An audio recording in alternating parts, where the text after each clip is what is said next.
Masakit yun, ma'am. Ako yung iniwan. Iyak mo, sir. Masakit. Pero kahit masakit, Alam mo, sir, ay alam mo, mas masakit yung iwan ka ng dalawa mong anak tapos nandun pala sa ibang bahay. yun ang masakit. Yun ang masakit. Sa akin naman, iniwan ako dalawang anak. Pero nasa langit naman, yung asawa ko, nasa langit na. Yan ang hindi, yun masakit nga kasi hindi na bumabalik. Mas masakit yung nakikita mo na masaya siya sa iba, tapos yung anak niya hindi niya sinusuportahan. O di ba? At least nandun siya sa langit. Hindi ko lang iisipin kasi nandun siya sa langit namatay siya Hindi, hindi niya sinusuporta, ma'am, yung anak niya sa alam niya na Hindi po, pero matagal na po yung panahon na yun. 26 years old na po yung panganay ko. At least naitaguyod sila ng maayos yung anak niyo na kahit wala yung asawa mo. Tinaguyod mo sila. Di proud ma'am, di ba, ma'am? Proud mommy kasi naitaguyod mo yung dalawang anak na wala. Ako na tumayo ng tatay at nanay. Naitaguyod mo. Mahirap kaya yung maging nanay tatay. Tulad ko ngayon. Magpunas ka ng pawis Tulad mo. Tulad ko. Mahirap magtaguyod. 4 years na rin ako nagtataguyod ng na nanay tatay. Hanggang kasama ko pa rin yung anak ko bunso na namamasak. Tapos pumapasok yung after lunch. Pumapasok kami. Maliit pa kasi. Para makapag-aral lang yung mga bata. Sa'yo, ma'am, willing ka po ba na bumalik sa, alam mo yun, na dinaanan mo na, no? Malaki na po ngayon yung bunso mo. Pero kay sir kasi maliit pa eh. Kaya nga sir, kaya nga DJ, ang hinahanap ko din kasi yung kagaya sa akin na 21 years old na rin yung anak, tito, line of two ba, yung ganun. Tapos ayoko po yung maliliit pa yung mga anak niya. Okay po. At saka yung age po, sir, nasa 45, 46, ganun. Okay.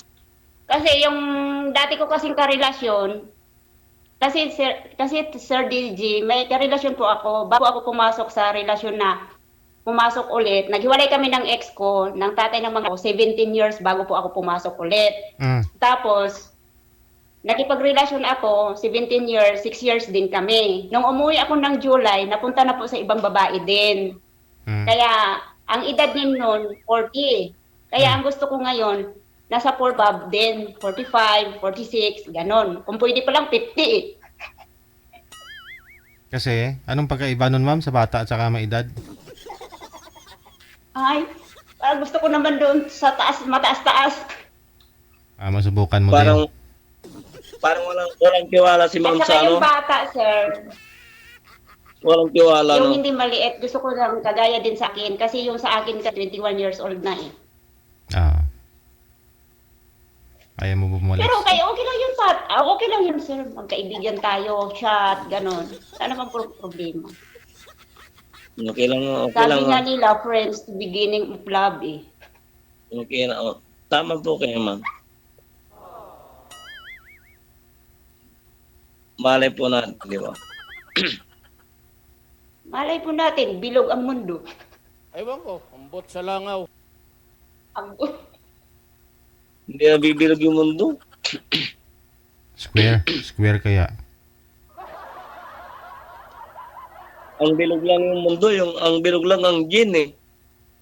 Di ba, DJ? Yun ang bilog talaga, yung gin. Ang bilog mo ba yun?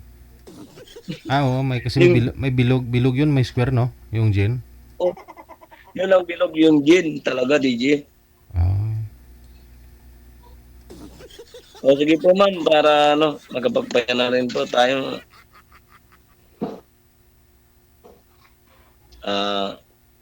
Sige po, sir. Para maga na naman kami bukas. Para di na rin ako makaistorbo sa inyo. Baka may trabaho na kayo kasi. Na?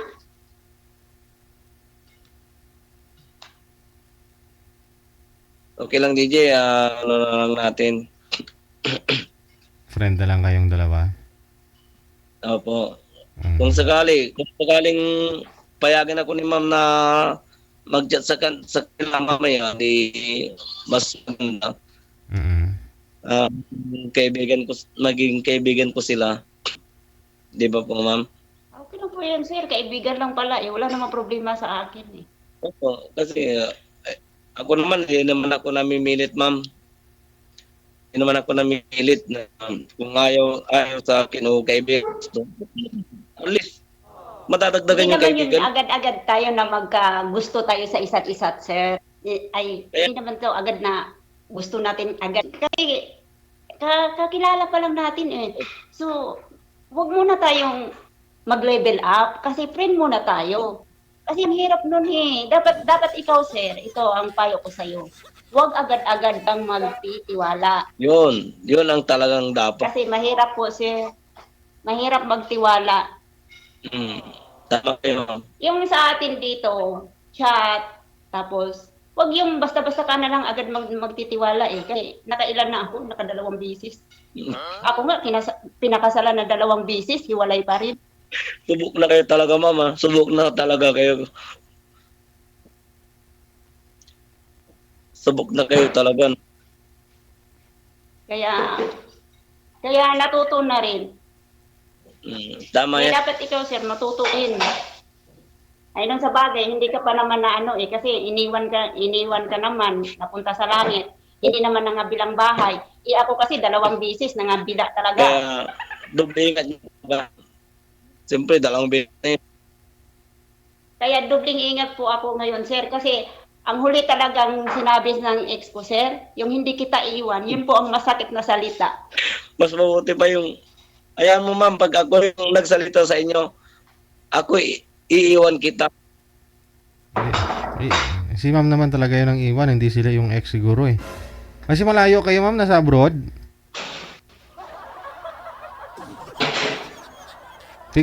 Pero siguro kung magkasama kayo, na hindi ka na mag-abroad, talagang walang iwanan ng mangyari. Kaya kung sasagutin mo ito si sir siguro, Yung mag-isama na lang kayong dalawa sa hirap at ginawa. Sumakay ka habang namamasada siya, umangkas ka sa likod. Ganon. maulit. Huwag na kasi abroad ng abroad. Kung mag-asawa, asawa lang.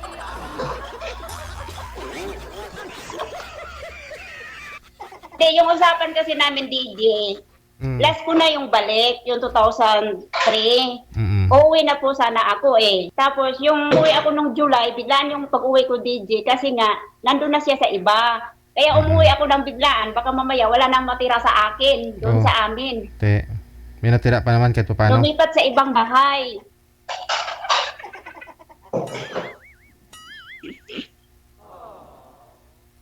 Ewan ko, ambot sa langaw.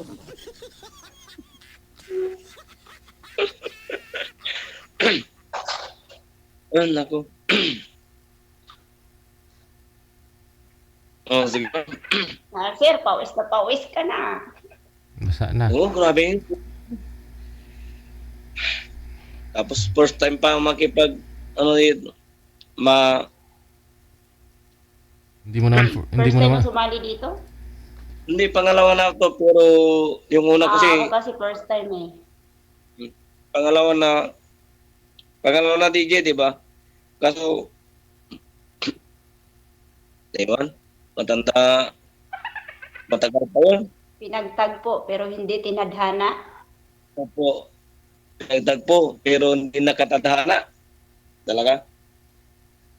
Kaya naghahanap din ng yung nakatadhana talaga. Hindi yung pinagtagpo talaga. Pinagtagpo, ang gusto ko pinagtagpo, tapos nakatadhana din. Para magiging masaya. Lalo na yung magpapasko. Para Oo nga eh. Para malamigan ka naman dyan. maging masaya yung magiging Pasko. Siyempre, Pasko ay sasapit, di ba? Kaya kailangan maging masaya din yung Pasko. Kung sakali, nakahanap. kung sakali po ma'am na makahanap, na maging masaya. Makahanap. Correct. Tama po kayo, sir. Kung sakali. Siyempre, masaya na sa Pasko kasi kapiling ang mga anak, pero iba pa rin Masaya ka dyan sa Pasko kasi kapiling mo nga anak mo eh. Eh kami dito tayo eh. Pero iba pa rin yung may kapiling ka Kabiyak. rin na sa buhay. May kapiling ka, may kabiyak ng puso mo. Di ba, ma'am? Lalong sasaya ang Tama ka Pasko. naman. May point ka naman dyan. Lalong sasaya ang Pasko kung kasama may kapiling ka sa kabiyak ng puso mo, lalong sasaya. Di ba? Hindi, kailangan natin yan. Ang mga single mom, single dad, kailangan din. Mm. Kaya kung sakali, makahanap ako ng ganun, di lalong masaya. Pero kung makahanap din ako ng kaibigan tulad nyo, masaya pa rin. Alis, may kaibigan ako. May kaibigan din ako. At least, may kaibigan kang taga Sambuanga. Opo, nga, taga Sambonga. Malay nyo, baka makapasyal ako dyan sa Sambonga. Daming manok dyan, di ba, ma'am? Yung mga manok panabong, madami dyan. Sumasabong mo. Yung manok panabong sa Sambonga. Siguro, sir, marami kasi yung ex ko, sugarol. Hindi sa akin naman. Hindi naman ako sugarol eh. Ako naman yung mga bilas ko nagmamanok. Nagmamanok sila. O di pag nagkapasyal ako diyan, pag-uwi ko dito eh, may dala ko manok. Sikat na sikat dito sa amin sa Pangasinan yan pag galing Bisaya. Galing Bisaya, Mindanao, sikat dito sa amin. Yung mga manok galing diyan. Lalo na sa mga Bicol or kaya sa mga Iloilo. Sikat dito sa amin yan. Kasi dito sa amin, ang tawag nila, yung manok dito sa amin, Texas Tagalog eh. Kasi Panggalatot, Tagalog. Manok Tagalog lang, Texas Tagalog. Wala na. Usapang manok na to. Kada tayo sa manok. O, sa pula. O, puti. Ay, ikaw, manager, anong kulay? Wala sa put. Pula. Ano? O, sige po, para ano naman, no, may ano naman na kayo, may privacy na. Kayo na lang dalawa. I-off cam ko na po kayo. Maraming salamat. Good Sige po, good DJ. evening, Ay, no? thank Salamat. you, DJ. Bye-bye. Maraming salamat.